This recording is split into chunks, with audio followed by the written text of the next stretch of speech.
Boa tarde, excelência. Estou um pouco rouco, primeiro dia de aula, a gente sempre estranha um pouco. Bom, hoje é a primeira vez que eu subo aqui à plenária para fazer o primeiro discurso, e não poderia ser diferente, eu vou falar sobre educação. Mas a minha fala é uma fala de denúncia, e muito séria. Então, eu quero pedir desculpas aos colegas que eu não poderei ceder a partes até o final do raciocínio, mas ao final, quem sabe, se sobrar tempo, a gente pode ceder alguma parte. Bom, eu queria que os colegas, Vossas Excelências, tentassem me acompanhar, tentassem imaginar, se colocar numa cena como a que eu vou descrever agora. Imagine uma sala de aula, com crianças da 4ª série, em sua maioria, crianças negras. Imagine agora um professor branco.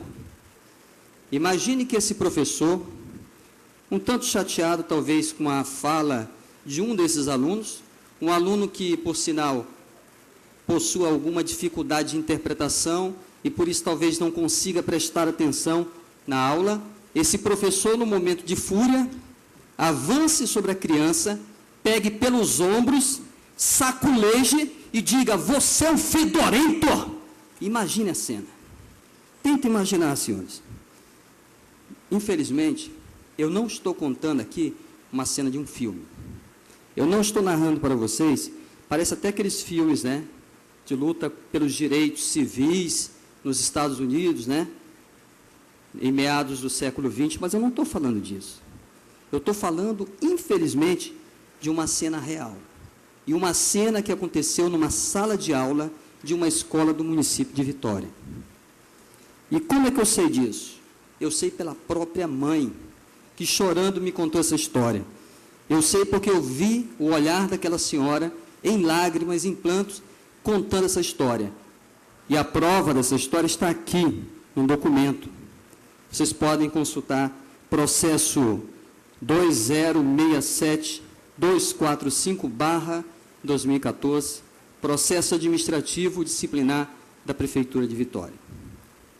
Mas, pasmem, senhores, esse processo não foi contra esse professor, foi contra outra pessoa. Por acaso, essa informação consta nesse processo. E o que aconteceu com esse professor? Antes de falar do resultado, da possível punição, eu vou contar mais um desfecho dessa história. Alguns dias após, a mãe, sabendo o que aconteceu com seu filho, procurou o professor na escola para exigir, né, alguma providência da escola. Foi feita uma reunião. A mãe se encontrou com o professor e levou seu filho diante do professor. E o professor apenas se colocou a fazer críticas à criança, como uma criança indisciplinada, uma criança, eu lembro, de 4ª série, uma criança indisciplinada, que não consegue prestar atenção na aula, e, ao final, a mãe, vendo que não haveria uma solução na conversa com o professor, a mãe, num ato digno, impressionante, exigiu do seu próprio filho que pedisse perdão ao professor. E a criança, um tanto humilhada, um tanto constrangida, pediu perdão. E o professor não aceitou, diante da mãe.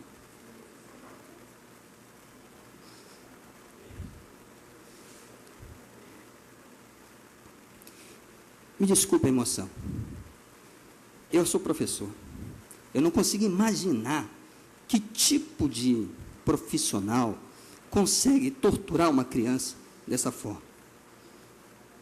Acontece, meus caros, que até hoje não se moveu nenhum processo administrativo contra esse professor. Acontece, meus caros, que a diretora da escola desse professor sabe do fato. A mãe reclamou várias vezes, inclusive foi à SEMI, e só quando ela foi à SEMI que ela conseguiu alguma coisa.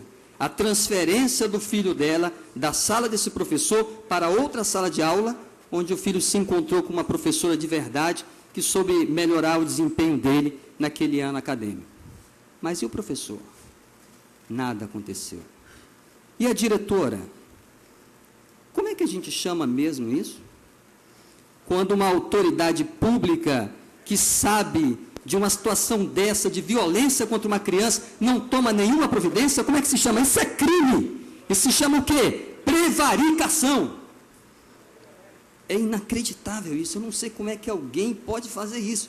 Mas a história pode ficar ainda mais suja se eu lhes disser qual é o motivo. Pelo menos aquele motivo hipotético, aquilo que eu acho. Eu não posso provar isso, não posso provar o motivo, eu posso provar os fatos, não o motivo. Mas eu tenho uma hipótese para isso. Isso aconteceu em 2014, perto das eleições para a diretoria de escola. A diretora em questão era diretora de escola e concorria à reeleição. E o professor, um dos seus principais eleitores e propagandeadores da sua candidatura. Queridos, eu quero fazer um apelo a todos. Primeiro, um apelo para a secretária de Educação, Adriana Esperandio.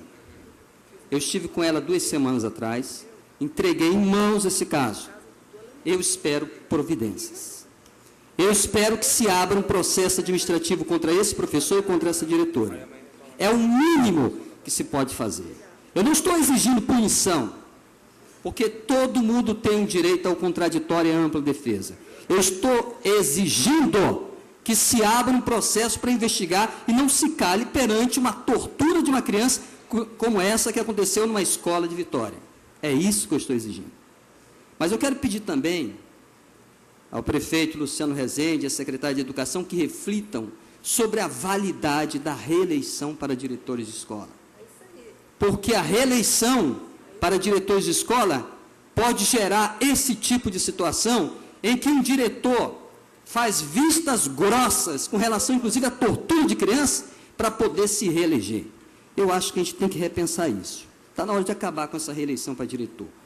Porque há uma desigualdade entre o diretor, que concorre novamente para a reeleição, e aqueles demais que queiram concorrer com eles. A situação é realmente séria, tão séria, que eu quero também fazer um pedido aqui, conclamar o Ministério Público, apareça o Ministério Público. Já teve várias oportunidades de lidar com esse caso, e até agora não se manifestou. Onde anda o Ministério Público que não vem aqui resolver um caso desse de tortura contra uma criança dentro de uma escola do município de Vitória? Isso não é uma tortura só contra uma criança, isso é uma tortura contra o nosso sistema educacional. Semana passada, nós passamos aqui em Vitória por uma situação de caos que muitos já falaram, não é verdade? Nós experimentamos aquilo que para alguns seria o estado de natureza robesiano, o homem como lobo do homem, não é isso? Mas eu não sou robesiano. Eu não acredito que o homem seja essencialmente mau. Eu acredito que o homem é um produto do meio. E nesse meio existe uma coisa chamada educação.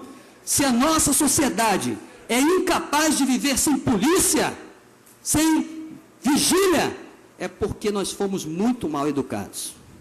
E assim como essa criança, que sofreu esse tipo de abuso, e nunca se puniu um agressor, assim como essa criança, eu fico imaginando quantas crianças passaram pelas mãos desse professor.